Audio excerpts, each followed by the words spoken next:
Mahalakshmi layout ಸಮಾಜ ಸೇವಕರು BJP ಪಕ್ಷದ ಉತ್ತರ ಜಿಲ್ಲಾ ಉಪಾಧ್ಯಕ್ಷರಾದ ಶ್ರೀಯುತ ಎನ್ ಜಯರಾಮ್ ಅವರ 61ನೇ ಹುಟ್ಟುಹಬ್ಬದ ಜನ್ಮದಿನಾಚರಣೆ ಸಂದರ್ಭದಲ್ಲಿ ಕ್ಷೇತ್ರದ ಜನರಿಗೆ ಉಚಿತವಾಗಿ ಬೃಹತ್ ಆರೋಗ್ಯ ಶಿಬಿರವನ್ನು ಏರ್ಪಡಿಸಲಾಗಿತ್ತು. ಈ ಶಿಬಿರಗಳಲ್ಲಿ ಉಚಿತವಾಗಿ BP, sugar, thyroid, breast cancer, ಕಿವಿ ತಪಾಸಣೆ, ಕಣ್ಣಿನ ತಪಾಸಣೆ ಸೇರಿದಂತೆ ಹಲವು ಚಿಕಿತ್ಸೆಗಳಿಗೆ ಉಚಿತ ಸಲಹೆ ಹಾಗೂ ಶಸ್ತ್ರಚಿಕಿತ್ಸೆಗೆ ಬೇಕಾದ ಎಲ್ಲ ರೀತಿಯ ವ್ಯವಸ್ಥೆಯನ್ನು ಮಾಡಲಾಗಿತ್ತು. ಇಂದು ಆ ಉಚಿತ ಆರೋಗ್ಯ ಶಿಬಿರದಲ್ಲಿ ಪಾಲ್ಗೊಂಡಂತಹ ನೇತ್ರ ತಪಾಸಣಾ ಶಿಬಿರಾರ್ಥಿಗಳಿಗೆ ಉಚಿತವಾಗಿ ಕನ್ನಡಕವನ್ನು ಕೊಡುವ ಕಾರ್ಯಕ್ರಮವನ್ನು ಆಯೋಜಿಸಲಾಗಿತ್ತು. ಈ ಕಾರ್ಯಕ್ರಮಕ್ಕೆ ಸ್ಥಳೀಯ ಶಾಸಕರಾದ ಕೆ ಗೋಪಾಲಯ್ಯ ಅವರು ಪಾಲ್ಗೊಂಡು ಆರೋಗ್ಯ ಶಿಬಿರದಲ್ಲಿ ಪಾಲ್ಗೊಂಡಂತಹ ಸುಮಾರು 150ಕ್ಕೂ ಹೆಚ್ಚು ಜನರಿಗೆ ಉಚಿತ ಕನ್ನಡಕವನ್ನು ವಿತರಣೆ ಮಾಡಿದರು. ಈ ಸಂದರ್ಭದಲ್ಲಿ ಮಹಾಲಕ್ಷ್ಮಿ ಲೇಔಟ್ ಎಜುಕೇಶನಲ್ ಟ್ರಸ್ಟ್ ನ ಅಧ್ಯಕ್ಷರು, ಬೆಂಗಳೂರು ಉತ್ತರ ಜಿಲ್ಲಾ ಬಿಜೆಪಿ ಉಪಾಧ್ಯಕ್ಷರಾದ ಶ್ರೀಯುತ ಎನ್ ಜಯರಾಮ್ ಅವರು ಉಪಸ್ಥಿತಿ ಕಾರ್ಯಕ್ರಮದಲ್ಲಿ ಇತ್ತು. ಜೊತೆಗೆ ಉಚಿತ ಥೈರಾಯ್ಡ್ ಕಿವಿ ತಪಾಸಣೆ ಮಾಡಿಸಿಕೊಂಡಿದ್ದವರಿಗೂ ಉಪಕರಣಗಳನ್ನು ಇದೇ ಸಂದರ್ಭದಲ್ಲಿ ನೀಡಲಾಯಿತು.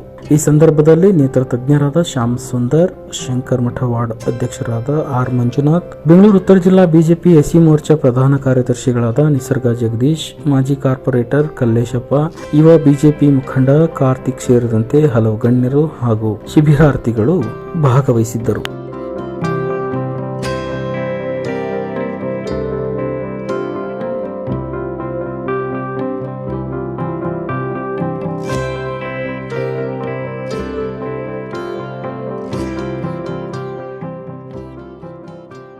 ಈಗಾಗಲೇ ಆರೋಗ್ಯ ಶಿಬಿರವನ್ನು ಮಾಡಿ ಜನಕ್ಕೆ ಏನೇನು ಬೇಕು, ಕಣ್ಣಿನ ಸಮಸ್ಯೆ ಇರ್ಬೋದು, ಹೃದಯ ಸಮಸ್ಯೆ ಇರ್ಬೋದು, ಅಂಗವಿಕಲರಿರ್ಬೋದು, ಅವನ್ನೆಲ್ಲನೂ ಕರೆತಂದು ಅವ್ರಿಗೆ ಏನು ಬೇಕು ಅಂತ ಕೇಳಿ ವ್ಯವಸ್ಥೆಯನ್ನು ಮಾಡಿದೆ. ಯಾರೋ ಇಬ್ಬರಿಗೆ ಕಾಲು ಸಂಪೂರ್ಣವಾಗಿ ಇರಲಿಲ್ಲ, ಅವ್ನು ದುಡಿಯೋಕೆ ಒಬ್ಬನೇ ಇದ್ದಿದ್ದು, ಅವ್ನ ಕರ್ಸಿ ಕಾಲು ಕೊಡೋಂಥ ವ್ಯವಸ್ಥೆ ಮಾಡಿಸಿದ್ವಿ. ಪ್ಲಾಸ್ಟಿಕ್ ಕಾಲು ಹಾಕ್ಸಿ ಅವ್ನು ತಾಟ ಓಡಿಸ್ತಾನೋ ಜೀವನವನ್ನು ಮಾಡ್ತಾರೆ. ಬಹಳ ಖುಷಿ ತರುತ್ತೆ ಅವ್ರನ್ನ ನೋಡಿದ್ರೆ. ನಮಗೆ ತುಂಬಾ ಜನಕ್ಕೆ ಕಣ್ಣಿನ ಸಮಸ್ಯೆ ಇದೆ, ಅವ್ರು ಕರ್ಕೊಂಡೋಗಿ ತೋರಿಸ್ಲಿಕ್ಕೆ ಯಾರ ಕೈಲೂ ಆಗೋದಿಲ್ಲ, ಅಥವಾ ಹಣ ಇದ್ದು ಕರ್ಕೊಂಡು ಹೋಗೋಕ್ಕೆ ಸಮಯ ಇರಲ್ಲ ತಂದೆ ಮಕ್ಕಳಿಗೆ. ಅವನ್ನೆಲ್ಲ ಗಮನಿಸಿ ನಾವು ಇಲ್ಲಿಗೆ ಕರ್ತಂದು ಕೂರಿಸಿ ಟೆಸ್ಟ್ ಮಾಡಿಸಿ ಕನ್ನಡ ಕೊಡುವಂತ ಮಾಡಿದೆ.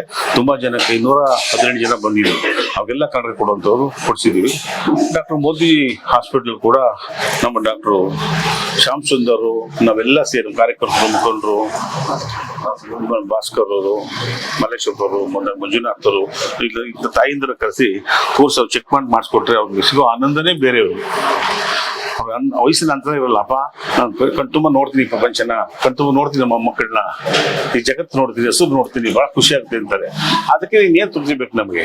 ಅದಕ್ಕೆ ಈ ಕೆಲಸವನ್ನು ಈಗಾಗಲೇ ಗೋಪಾಲನವ್ರು ನಾವೆಲ್ಲ ಮಹಾಲಕ್ಷ್ಮಿ ಟ್ರಸ್ಟ್ ವತಿಯಿಂದ ಈಗಲೇ 14-15 ವರ್ಷದಿಂದ ಮಾಡ್ಕೊಂಡ್ ಬರ್ತಾ ಇದೀವಿ. ಇದನ್ನು ಮುಂದುವರಿ ಈ ಜೀವನ ಇರೋವರೆಗೂ ಮುಂದುವರಿಸಬೇಕು ಅಂತ ಇಲ್ಲಿ ನಮ್ಗೆ ಆಸೆ ಐತೆ. ಭಗವಂತನ ಇಚ್ಛೆ ಗೊತ್ತಿಲ್ಲ, ನಮ್ಮ ಪ್ರಯತ್ನ ಅಂತೂ ನಾವು ಒಳ್ಳೆ ಕೆಲಸ ಮಾಡಬೇಕು ಅಂತ ಹೊಟ್ಟಿದ್ವಿ. ಆಮೇಲೆ ಥೈರಾಯ್ಡ್ ಇದೆ, ಆ ಚೆಕ್ ಮಾಡಿಸ್ಕೊಳ್ಳಿಕ್ಕೆ ಹೊರಗಡೆ ಹೋದ 500 ರೂಪಾಯಿ 800 ರೂಪಾಯಿ ಚೆಕ್ ಮಾಡ್ಕೊಂಡು ತಗೊಳ್ತಾರೆ. ಆ ಚೆಕ್ ಮಾಡ್ಕೊಳ್ಳಿಕ್ಕೆ ಹೋಗೋದಿಲ್ಲ ಅವರು, ಹಣ ಇದ್ರೂ ಹೋಗಕ್ಕಿಲ್ಲ. ಅಯ್ಯೋ ಏನಾದ್ರು ಬಿಡಿ ಅಂತ ಚೆಕ್ ಮಾಡೋದು ಜಾಸ್ತಿ ಆಗುತ್ತೆ. ಜಾಸ್ತಿ ಆದ್ಮೇಲೆ ಕಂಟ್ರೋಲ್ ಮಾಡೋಕೆ ನಾವು ಮನೆ ಬಾಗಿಲಿಗೆ ಹೋಗಿ ಬಸ್ ತಗೊಂಡೋಗಿ ಡಾಕ್ಟರ್ಗಳನ್ನ ಸಂಪರ್ಕ ಮಾಡಿ ಕರ್ಕೊಂಡೋಗಿ ಚೆಕ್ ಮಾಡಿಸ್ತೀವಿ. ಇದ್ರೆ ಮೆಡಿಸಿನ್ಸ್ ಕೊಡೋ ಕೆಲಸವನ್ನು ನಾವು ಮಾಡ್ತೀವಿ ಟ್ರಸ್ಟ್ ವತಿಯಿಂದ. ಬ್ರೆಸ್ಟ್ ಕ್ಯಾನ್ಸರ್ ಕೂಡ ಮೊನ್ನೆ ಚೆಕ್ ಮಾಡಿಸಿರ್ತೀವಿ. ಒಂದು 17 ಜನ ಚೆಕ್ ಮಾಡಿಸ್ಕೊಡ್ರು, ಅದು 2 ಇದೆ ಕ್ಯಾನ್ಸರ್ ಇಲ್ಲ ಅಂತಾರ ಅವರು. ಒಂದು ಬೇರೆ ಕಡೆ ಚೆಕ್ ಮಾಡಿಸ್ಕೊಳ್ಳಿ ಕೇಳಿದ್ವಿ, ಹೋಗಿ ಬೇರೆ ಕಡೆ ಚೆಕ್ ಮಾಡ್ಕೊಂಡು ಬಂದಿದ್ರೆ ಇದೆಯಂತೆ. ಇವಾಗಲೇ ಎಚ್ಚೆತ್ಕೊಂಡು ಅವರು ಮೆಡಿಸಿನ್ ತಗೊಂಡ್ರೆ, ಆಪರೇಷನ್ ಮಾಡಿಸ್ಕೊಂಡ್ರೆ ಜೀವಂತ ಉಳ್ಕೊಳ್ಳುತ್ತೆ. ಜಾಸ್ತಿ ಅವಾಗ ಎಮ್ಮರವಾಗಿ ಬೆಳೆದ್ಮೇಲೆ ಮಾಡ್ಲಿಕ್ಕೆ ಆಗಲ್ಲ ಕ್ಯಾನ್ಸರ್. ಆ ವ್ಯವಸ್ಥೆನ ಇವತ್ತು ರಾಜಕಾರಣಕ್ಕೆ ಚುನಾವಣೆಗೆ ಅಂತ ಮಾಡ್ತಾ ಇರೋದಿಲ್ಲ, ಮಾನವೀಯತೆಯಿಂದ ಮಾಡ್ತಾ ಇರೋದು ಕೆಲಸನ ಇನ್ನೂ ಹೆಚ್ಚಿನ ಭಗವಂತ ನಮಗೆ ಶಕ್ತಿನ ಕೊಡ್ಲಿ ಅಂತ ಈ ಸಂದರ್ಭ ಕೇಳ್ಕೊಳ್ತೇವೆ.